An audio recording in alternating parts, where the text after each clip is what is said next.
What's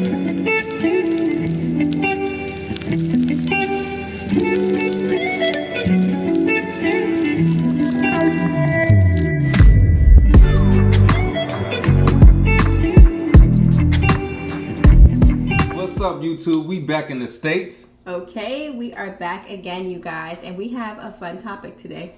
We are going to talk about the Nose Patrol, the nosy culture inside of Jehovah's Witnesses. Whew. And if anybody has been a Jehovah's Witness, which most of our audience is or has been, we all know that they are some of the nosiest people that you will ever meet in your life. They are. They ask you something and you say, hey, you got a little something here, and they do this to go, you feeling nosy? They some nosy folks. We gonna dive right into this one. Mm-hmm. And we can start with something that's, I'll say you get the most nosiest questions, the most invasion of privacy type of vibes out of people. And that's when it comes to straight out dating. Oh my gosh. Dating is so annoying as a Jehovah's Witness. It is. And if you guys haven't checked out our video, we have a video about like Jehovah's Witness dating. But we're going to highlight some of the areas in where they are just extremely nosy. They think that they are entitled to any question, any answer to any question that they ask. They are, regardless of age. Regardless of age, it doesn't matter. It doesn't matter at all. So, for one thing, you could be 50 years old. If you are at the Kingdom Hall and you sit next to somebody of the opposite sex, people got the audacity to come up to you and ask, oh, I noticed you was, I noticed, like they are meant to be able to have this conversation with you, or what's up with, or you and so-and-so, mind your business. Mind your business. And they ask all the questions. And if you start openly dating somebody where like the word begins to spread that, oh, these two are dating. Because I remember there was a brother and sister. They were like in their 30s, like mid 30s probably. And they were dating, and even they were getting the pressure from like everybody on when they were going to get engaged, and it's like they had just started dating. Like, facts, for real. Relax. They got some nerve. They asked, when you getting married? Are you going to move to their congregation? Do you two want kids in this system? It's just like, where are you guys going to live? Like, they ask all the questions. Are you guys going to go to that one or stay here? Like, you two should go to Bethel. Have you thought about traveling and doing? It's just like, everybody just feels like they belong in your business and in your relationship, and everybody wants an opinion. And it's almost like sometimes people are fighting to want to be your chaperone, which is a whole other level. I'm glad you brought that up. The chaperone. Regardless, we're gonna keep bringing that up on the dating part. Regardless of age, you are a grown ASS adult. You 40 years old, and you and this person want to go grab something to eat. Y'all want to run to a Longhorn Steakhouse or something on the Saturday evening, and somebody see y'all two together without a chaperone. Y'all not somewhere secluded. Y'all at a table in a big room full of strangers and people. Somebody is either gonna say something to y'all or run back and tell on y'all. And tell your elders if they see you out eating by yourself. Like, that's such a big thing in the organization. And you know what else? Something that I just thought about. What's that? Okay, so if you are dating as like it's your second relationship where maybe you have been married before, and then I totally forgot about that aspect of things, because we had this one couple, they were married, okay, and then they ended up getting divorced for whatever reason, and the girl started dating somebody else, and she was looked at, I'm not even kidding, as like the town whore.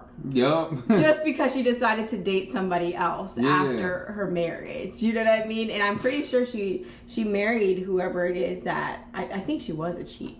Either she cheated or he cheated. I can't remember. But one of them cheated. And they both got so much flack afterward for dating other people. They got some nerve. And just think about the chaperone thing is bogus, because if two people want to do what it do, that's what they gonna do. They grown. And how do you get to know somebody? We didn't talk about this before. You already not allowed to be your true self as a Jehovah's Witness. And every time you and this person spend quality time, you got somebody else with you. How do you get to know a person with a third wheel everywhere you go? Everywhere you go. And that's why usually people will pick chaperones that they know will like leave them alone. Yep, and that's frowned upon too. So that's you breaking the rules by even doing something like that. Yeah, they really would like people to be in more of like group settings whenever they're dating. But the truth is, you don't really get to know somebody in that way. No. You know, whenever you're dating in group settings all the time, like what the heck? It's not normal. No, it's not. People are even nosy about your friend groups. They are. I forgot about that part right there. Yes, and everybody has an opinion on who it is that you hang out with. Don't let you be hanging out with witnesses that they view as, oh, they're like on the line kind of witnesses. Yeah. Maybe you need to widen out and stop spending so much time with them. Yeah, because even if you have friends that may be good people, you still get talked to for not widening out. Yeah. You need to be friends with everybody. They throw that friends word around so much that you brainwash into feeling like, oh, I have 8 million friends. Exactly. Like, that's not realistic. No, it's not. I remember we were friends with these two girls that they were friends with like a lot of the city people. And there was a lot of people like out in the suburbs, like who I knew that looked down on those two girls, where they were like, oh, they're not really the greatest association. And looking back, I'm like, they literally didn't do anything. They were just people. They literally didn't do anything. They were young ladies and they weren't like out here doing anything crazy, going to the clubs, like nothing. They just weren't we squares. Were kids. We were teenagers. Yeah. They just weren't squares. The uptight, witnessy type. No, because they would have parties and they would invite like boys and girls. And even coming from the Kingdom Hall that I came from, like most of the girls were super awkward. And they just weren't awkward. Yep, and that gets you looked down on. Yeah, it does. It does. It was ridiculous. You even have the social media patrol. Like elders will make fake pages and all type of stuff just to watch people's social media. And I remember when I was disfellowship and the elders was watching my stuff saying, they gonna tell me you may want to deactivate your social media while you're out. Always on that. So always on deactivating your accounts. For real, deactivate yours while you all in my business. I had to block some elders and stuff while I was disfellowship just because I'm grown. I was 20, 22, 23 at the time. Like, mind your business. And I'm not deactivating my social media. Like, right, period. At all. They used to do the most. And there were certain sisters that everybody knew was super nosy. And they were always on social media. So don't let you miss a meeting and be posting at a concert. For real. Okay? Because it will spread like wildfire. Everybody will know that you went to this concert instead of the Wednesday night meeting. Yep. Okay? And they'll be asking, oh, did you go to a different meeting? Knowing the answer already. No, I skipped. Okay, period. And don't let you be on vacation. There's always going to be somebody whenever you get back that's like, oh, were you able to connect with the friends out there? Yup, in your business. No, you don't even get a vacation for real. Yes, it was rest and relaxation. No work, no church, period. None of that stuff. And something else, as far as like winding out, would be like your field service partners. Yeah.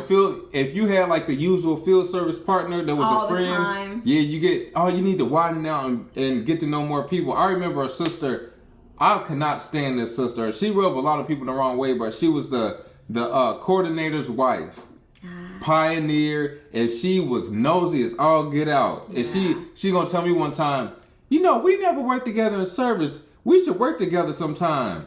Okay, never worked with her because it was just like, me and you are not friends. You rub people the wrong way, and you just want this one-on-one time to get in my business, especially me being reinstated at the time. Like, nah, I'm cool. And that's what they use that for. And they're like, oh, it's for spiritual encouragement. It's not. It's for them to be nosy, to be in your business, and for them to try to get answers to questions that they've been having. That's what it's for. Like, I remember we had this sister, and my mom used to tell us all the time, like, if she starts asking questions, just be like, I don't know. Ask my mom. I don't know. Because we were kids, and she would purposely target, like, kids to get questions out of, like, from parents. Where's your dad? Like, what's going on? Stuff like that. Like, it'd be nosy questions that you're asking kids that are underage. Yo, for real, I wish I had the mind I had now back then to tell some people the stuff I could say without feeling like it's wrong. Like, bro, mind your business. Like saying that to an elder, mind your business.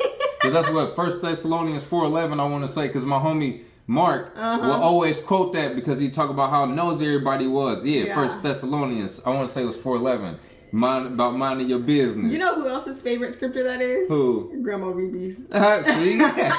It should remind me of Mark too. Man, my grandma is quick to throw that scripture out there. She'd be like, yeah, sister so-and-so's going to ask me, blah, blah, blah, blah, blah, blah, blah. You know what I told her? First Thessalonians, blah, blah, blah. Mind your business. But Field Service is a big gossiping show. Anyway, listen. Oh my JT God. and Lady C did they used to do those car group videos, and that stuff is accurate. They gossip. They talk about everybody's business. Talk about everybody because they don't have a life that they're living on their own. But like once you start realizing, like a lot of people, if they're like really in their own life, they're not sitting there gossiping about everybody. They got their own entertainment going on. Yes, and own things to do, and that is just, it's such a low vibrational thing to just be talking about everybody all the time. You know what I'm saying? Like, who does that? Yeah, and it's not even just for it. It's never really from good intention. Like it's to make an example of somebody, to scare the people in the car, to make yourself look better than other people. That's all it comes down to. Facts. And when you like miss a meeting or even like miss in service, but really when you miss a meeting, this also depends on how deeply you are in it, okay? Like if you are one of those witnesses that is only already coming every once in a while, people are not going to have a certain expectation of you. But if you're the witness that is always at the meetings, people have certain expectations of you. So if you miss a meeting, they're going to be like, well, what's wrong? Like, are you okay? And you almost feel guilt tripped into like having to have an excuse of why you missed the meeting. Like, I remember that one couple that I talk about all the time. They were the young, cool couple, is what I always say, because they just were. They were young and cool and married. And I remember she had missed a ton of meetings. Like she was out for like months, and everybody was wondering like, where has she been? You know what I mean? Come to find out, she had gotten like Bell's palsy, which I had that when I was younger too, where basically half of your muscles and nerves in your face like become paralyzed. And she just didn't want to go to the meetings and have to show up with half of her face paralyzed. You literally look like you had a stroke. But it's just Bell's palsy, and it usually happens after you get like an immunization shot or something, or your body just has like a bad reaction to something. But anyway, so that's what she ended up. We thought that she was like dying, and everybody was always, every meeting with, oh, so sister so-and-so still isn't here. Oh, I wonder if she's okay. Oh, sister so-and-so. And it's like, oh my God, okay. Like, I felt bad for her husband, because whenever her husband would come to the meetings, he was getting all the questions. And I'm sure she probably told him, like, you know, like, I don't want anybody to know what's going on with me. But that is nearly impossible, to be going to the meetings and everybody's asking you questions. Like, for real, if anything, they could have, if it's really that type of brotherhood, you pull up to their house and check on them. I'm sure that there was probably a ton that did. I would be like, please just leave me alone right for now. real, like, I look crazy. They won't leave it alone. And even if you miss one meeting, you already in your mind have an excuse or a reason, and you can't even just say, you know, I'm tired. Right. Because then it's going, oh, well, have you been praying, and have you been, you're not allowed to be tired or nothing. It snowballs into something completely different. Yep, it does. You like have to make up like, oh, I was sick. Yep, pretty much sick. The sick one, that's like the go-to. Yeah, because what else are you going to say? It's like literally your job. Like, whenever your job tries to ask you, why are you calling out? None of your business. Like, I'm calling out. Yeah, I don't want to come. That's it. I even had a story about, well, I had one about another sister too, but this is another sister, an older sister. She, to this day, I didn't have much interactions with her, but she pissed me off to where this day, I'm like, man, F her. She gonna ask me in front of like some other brothers and sisters, she's like, brother, what kind of music do you listen to? I'm like, it depends, like what I want to hear at the moment. I was just wondering because I had seen you out, you know, in traffic, and your music was loud. For those who don't know, that's where we from. We like the trunk to be beating. Like, we gonna have some 12. And his music is loud because whenever we're in the car, man, I'm not even kidding. Sometimes he'll forget to turn his music down whenever I go in there, and it'll just come on, and it's so, I'm like, it's not even the thing is, when I pull up to the house, it's not even cranked up that loud. It's just barely. It's just not at zero. It's so to loud. babe, it sound like it's loud, but that's our thing. You gonna have you some either two 12s, 4 12s, 2 15s. Might have up to 6 15s. Right. You want the trunk to beat. So that's even when I became a Jehovah's Witness, I wasn't about to stop putting music in my cars. Like when I get a car, I barely even got insurance on it already, and I already put a sound system in it. Like it's that important to me. Anyways, dating is not that big. So of course, riding around, you gonna see people. So she gonna have the nerve to ask me at the meeting, yeah, your music was kind of, yeah, I know. And it was. And point out somewhere in this Bible where it say not to put no music in your car. Okay. Yeah, mind your business. Like that really pissed me off right there. And still to this day. Yeah, because why are you so petty and why are you so in my life like that? Like, for real. Come on. You try to take the fun. That's something that gives you enjoyment, because I'm not kidding. Mm-hmm. When he got his last car, it was that same week he had his music, and he was setting it up in his car. So how are you going to try to take enjoyment from people in every single way possible? For real. Oh, it represents, it's a misrepresentation of Jehovah. Music in a car. Get over yourself. Yeah, miss us with that. But that right there, and then something else that's real bad is the Bethel applications. Oh, speaking of music, man, I did not even know that these Bethel applications were like that. I think we actually have one, like a Bethel application, to where you can see. Didn't we insert it in one of the videos before? I can't remember. Or I had found it. I had found it somewhere. Well, we'll see if we can insert it. But it talks about some crazy. It asks crazy questions. Yeah. Have you listened to rap or rock and roll? All of this, like. What does that have to do with anything? Right. What does that have to do with your spirituality? Like, at all. Come on. It's that. And then, of course, last but not least, the nosiest situation in this organization. We've done a video on it, but we'll mention it again. Those judicial committees. Man, listen. The questions. The questions are it should be this simple. I did ABC. I'm sorry. Okay. Go from there. Nah, we about to take that 30-second or 60-second response. That thing that you said that was that quick. And dissect. Oh yeah, we about to turn this into an hour, 2-hour situation, and instead of just listening to that one sentence you had to say. Some people's judicial committees last for days, weeks. Mine was weeks. Yeah. Because I had to come back, and it's just like the questions they ask you, they can't just take.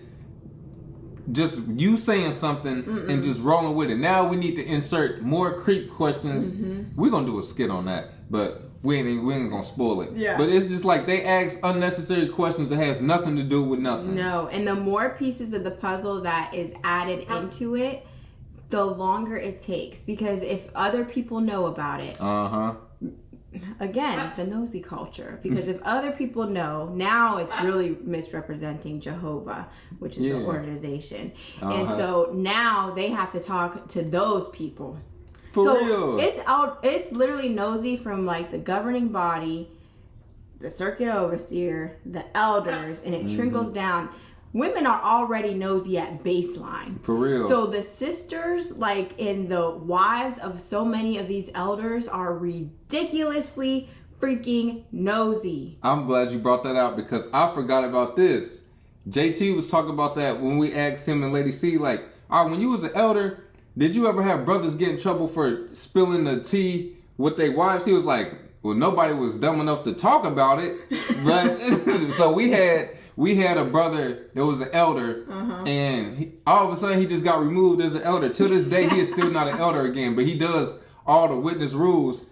Come to find out, when the brothers would have these elders meetings, he'd go and tell his wife. And the only mistake he made is his wife had a big mouth. And told everybody, and then word got back around and he spilled the tea. But all them elders, come on, like your spouse, the person you live with, y'all talk about all types of stuff. Like if you got some wild stuff, person to you. Like, exactly. So you think when you hear some wild stuff or something crazy going on in the congregation, especially when you got to come home late, you got to stay late for these meetings and then come home all hours of the night. Or you gotta leave on a Tuesday evening to go handle some stuff at the hall. You think you ain't about to tell your wife anything, especially if it's something wild? Right. And the truth is, like, it's nice to talk about it with your partner because then especially if they're trying to come up with a decision to make. I believe that all of those elders were talking to their wives to help come up with like a decision too. You know what I mean? Because if you think about other men and stuff, like they talk about things with their women. You know what I mean?